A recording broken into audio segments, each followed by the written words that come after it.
giờ đã ao dương đi đâu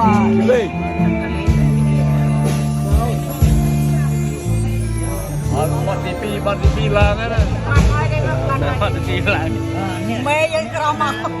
mê mà nghe rồi